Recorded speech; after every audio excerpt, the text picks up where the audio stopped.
चालण्याचा प्रकल्प या ठिकाणी आपण दिला। 442 कोटी रुपये त्याकरता दिले। विद्यमान मलनिस्सारण व्यवस्थेत सुधारणा आपण करतो। 187 कोटी रुपये त्याला दिले।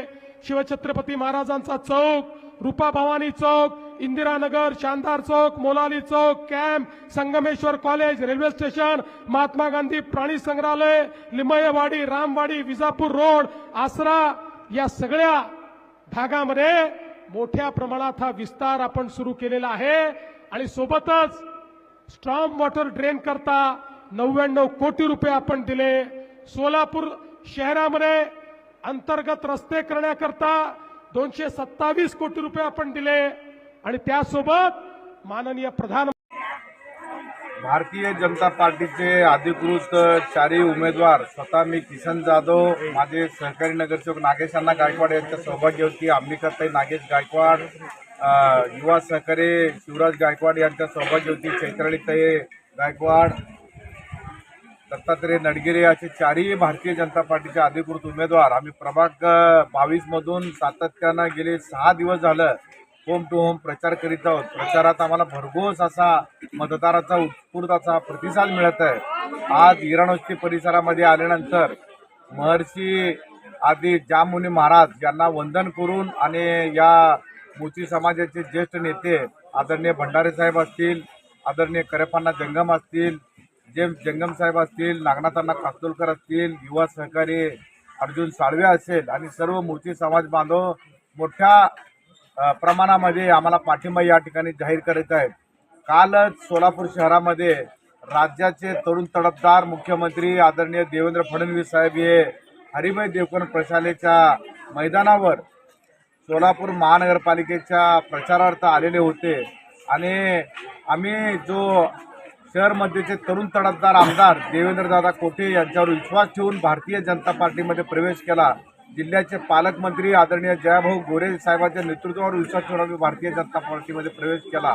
तो प्रवेश आज सार्थ झाला असं माझं ठाम मत आहे।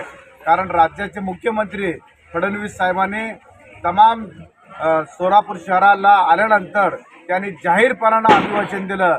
सोलापूर शहरामधलं माझ्या प्रभाग 22 मधील महात्मा गांधी प्राणी संग्रहालय असेल, लिमेवाडीचा परिसर असेल, रामवाडी परिसर असेल, विजापूर नाका परिसर असेल, या परिसराचा भरघोस असा निधी देऊन विकास कुठेही थांबणार नाही, प्रभाग 22चा सर्वांगीण विकास करणार म्हणून आदरणीय मुख्यमंत्री फडणवीस साहेब, आमदार देवेंद्रदादा कोटेच्या माध्यमातून, पालकमंत्री जयाभाऊ गोरे साहेबांच्या माध्यमातून हा विकास कुठेही थांबणार नाही त्यांनी जाहीर भाषणामध्ये अभिवचन प्रभाग 22 साठी दिलेलं आहे। त्यामुळे मी स्वतः मनस्वी आमदार देवेंद्रदादा कोटे असतील, पालकमंत्री जयाभाऊ गोरे असतील, राज्याचे मुख्यमंत्री आदरणीय फडणवीस साहेब असतील, कारण फडणवीस साहेबांचा आपण इतिहास जर पाहिला तर फडणवीस साहेबांनी एकदा दिलेला शब्द ते कोणतेही अडचण आले तर ते पूर्ण करतात। की तमाम सोलापूर शहरवासियांना नव्हे तर महाराष्ट्रवासियांना फडणवीस साहेबांनी दिलेला शब्द खात्रीने ते पूर्ण करतात हे माहिती आहे। त्यामुळं कालच्या मेळाव्यामध्ये फडणवीस साहेबांनी अभिवचन दिलं की प्रभाग 22चा सर्वांगीण विकास ते करणार आहेत।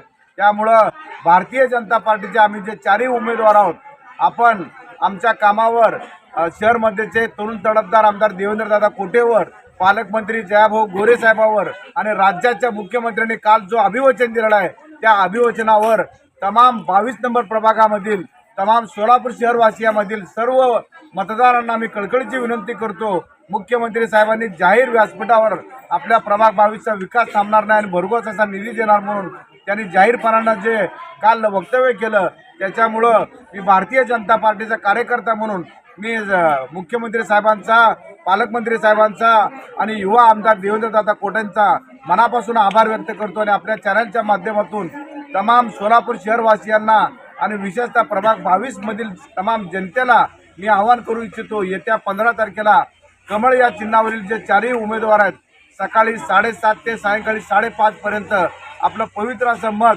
चारही उमेदवारांच्या कमळ चिन्हावर बटन दाबून आम्हाला पुनश्च काम करण्याची संधी द्यावं आणि प्रभाग 22चा जो अनुशेष असा राहिलेला विकास आहे ते पूर्ण करण्यासाठी आम्हाला संधी द्यावा असं कळकळीचं आवाहन करतो आणि थांबतो। धन्यवाद। जय हिंद, जय महाराष्ट्र।